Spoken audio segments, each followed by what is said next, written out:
doing his best, and I think he's an instrument we can use at the wide receiving corps, and then bring Marcus Murphy back to doing punts and kickoffs, because you now need playmakers. And these two gentlemen, small in stature, but they play big. So we'll see what happens and keep an eye on that. Can I add? I apologize, Professor. I was just reading some detailed analysis about the New Orleans Saints. On first down, the Saints this season have rushed the ball 81 times, and they have averaged 4 yards per carry. They have passed the ball 107 times on first down with a 7.2 yards per play. I'm just thinking, if the Saints on first down are getting 4 yards per carry, that's pretty decent. And then on second down, they're getting 3 yards per carry. That's pretty decent. So we're looking at the Saints either being 3 to 4 yards on third down that's necessary to pick up a first down. So we really got to stay patient with the running game. We really do. Yeah, and I'm just so proud of listeners that, Kyle is thinking and couldn't use that McDonald's 35 education. But then again, that octagon, that head of his, that leaves him a lot of room to think. So I'm just so proud that he's finally putting that octagon to use. So thank you, Kyle, for that analysis, and thank you for thinking, man. It's a refreshing attribute for you now to be thinking. Thank you so much. Okay. I'm just gonna let you have that one. It's Halloween, people. Come on, people. You gotta laugh. I know you're not. Oh my goodness. We're not either, but we like to laugh. Yeah. Joy, laughter is like medicine for the heart. It's a good thing. Offensive line, I gotta tell you, I'm gonna give them an A+, because this offensive line, despite the injuries, despite everything, I feel this offensive line has played outstanding all year, far better than what we saw in preseason. I thought they were going to be demolished by that Chiefs front line of Houston and I call him Hemlock, but whatever his name is, the guy with the chalk name. And all of them, I thought it was just going to be, in the linebackers. Saints did an outstanding job. And that line, the backup, everyone on that line, everybody, the whole unit, the backup, everybody. You're doing an outstanding play. And if I had to have an MVP of the team, it would be the offensive line, how they have played and held up despite all of the injuries, the juggling of players. And we're going to need another great effort from you at home against the Seattle Seahawks. So I'm not going to belabor it. Evans, Street, Unger, Armstead, I know you've been on with injuries, Pete, Clemente, Lolito, Turner, Tony Hill, all of you guys, outstanding. Everybody that has come in some role or capacity to play on the line. So just keep up the great work, fellas, because thank God you guys are playing solid, because who knows, how things would be, if you guys were not playing solid. So you're keeping the offense on track. You're one of the top offenses in the league. You got to give kudos. And if you continue to play like this, there's definitely going to have to be several of you to go to the Pro Bowl. Jari Evans looks better than ever. I mean, wow. So I'm just so thankful that, in this time that we're in, where so many teams are having offensive line struggles, such as the Seahawks, we have adequate starters and we have depth. Let's just hope we can stay healthy and continue with that. So that's my grade for the offensive line. I don't want to belabor that too long. I want to jump, and Kyle, we're getting discussed with the wide receivers and tight ends. The wide receivers for the Saints are just doing it. You got close to 3 wide receivers over 400 yards in just 6 games. You're on pace to probably, I think, Snead is the one that's not quite at 400. He's at 380 or 390. And you are on pace to probably see the Saints have close to 3 wide receivers over 1,000 yards. So I can't say nothing about the wide receivers in terms of their play. Their play this year has been stellar at A+. The only area I need Brandon Coleman and Tommy Lee Lewis. I just need a little more out of them to be more of a threat.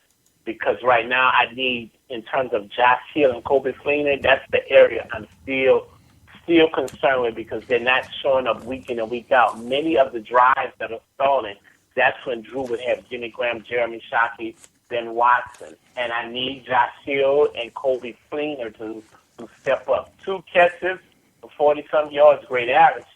But Drew, really, the Saints offense is predicated on the tight ends being involved in their passing game. And when we have these 3rd and 5 or 3rd and 8 at midfield, that end, that's where we need our tight ends to step in because there's not all the times that Cook, Snead, and Thomas are open.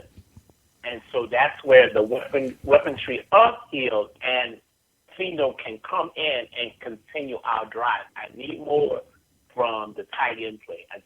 In the passing game to help Drew out since we don't have that splash running back yet, or they're running back to be discovered. Yeah. So my grade for the wide receivers overall, though, is still, an A+. My tight end grade for Fleener and Hill would be a C-. Well, to be fair to, I want to be fair to Hill as well as to Fleener. On Sunday, Fleener was only in for 58% of the offensive plays. Hill was only in for 55% of the plays, but they were not targeted that much by Drew, and that's something that we have to be able to look at. Were some of these plays designed to take advantage of some of the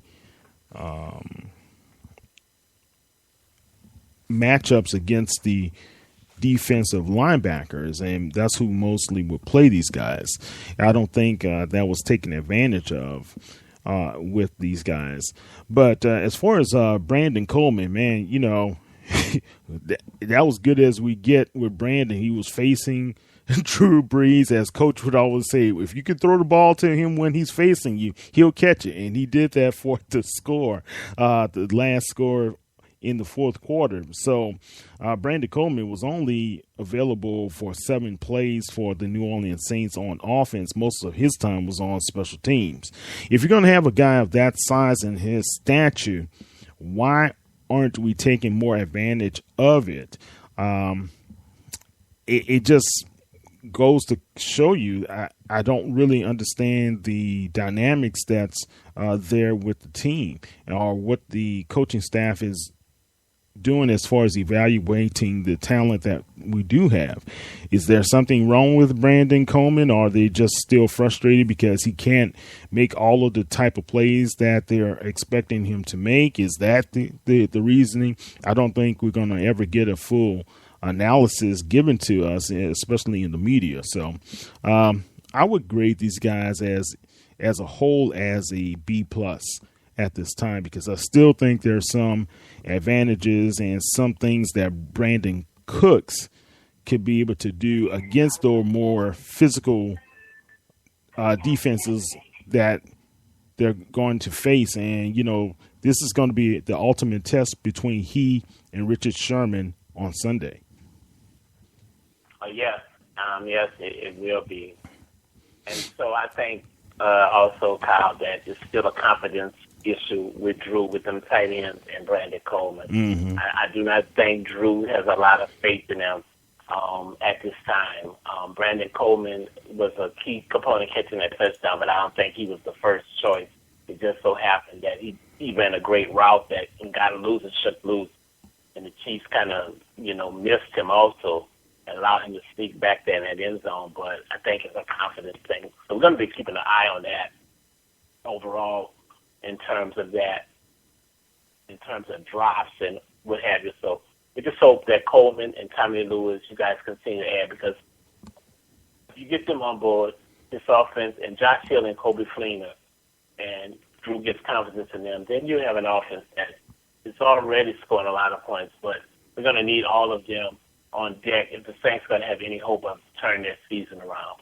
Let's jump to the defense. And before I get to defense, just want to remind all the listeners, please remember to check us out on Tuesday through Friday night on the Saints News Radio Network. You can always check us out, and if you miss any of our broadcasts, go out to our website at www.saintsnewsradio.com as well as saintsnews.net, and you can hear all our broadcasts as well as Spreaker.com, so that if you miss any of the Saints broadcasts that we are allowing, and we are an independent company.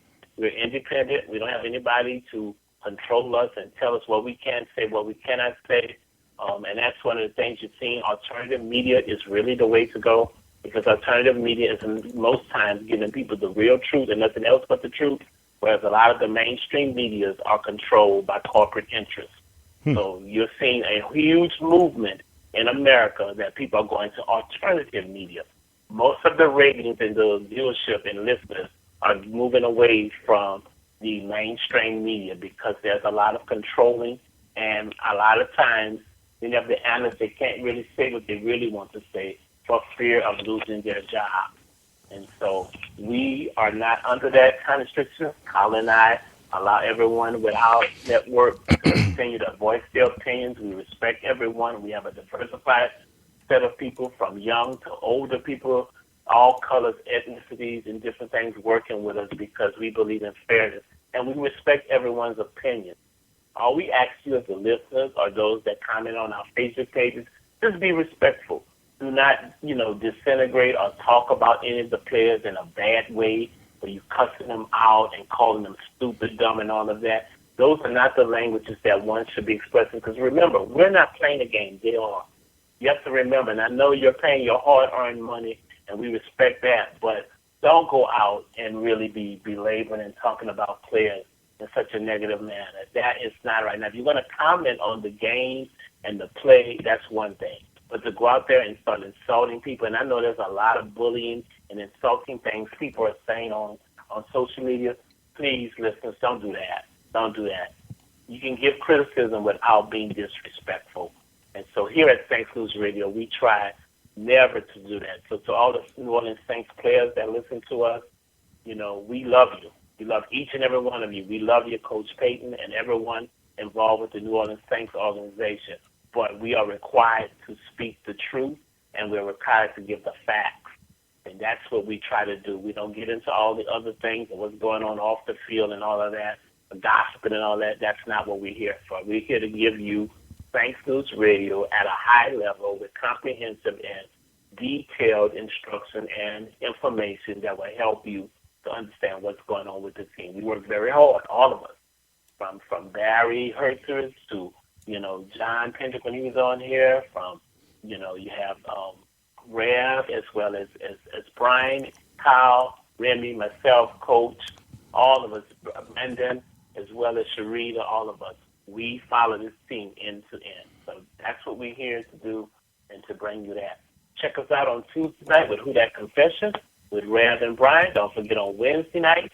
Also, both of these shows are at 8 p.m. Central. Check out Kyle T and the crew. And don't forget Coach Rick Daly.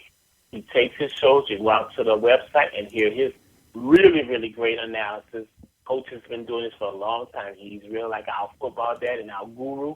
So you really want to go out there as Coach Rick Daly breaks everything down and get a really, really detailed and very, very good understanding of what's going on, what went right, what went wrong from Coach. And then if you're not too tired by the end of the week and you're not going out and have a little time, check me out here on the Professor Speaks every Friday night, 8 o'clock.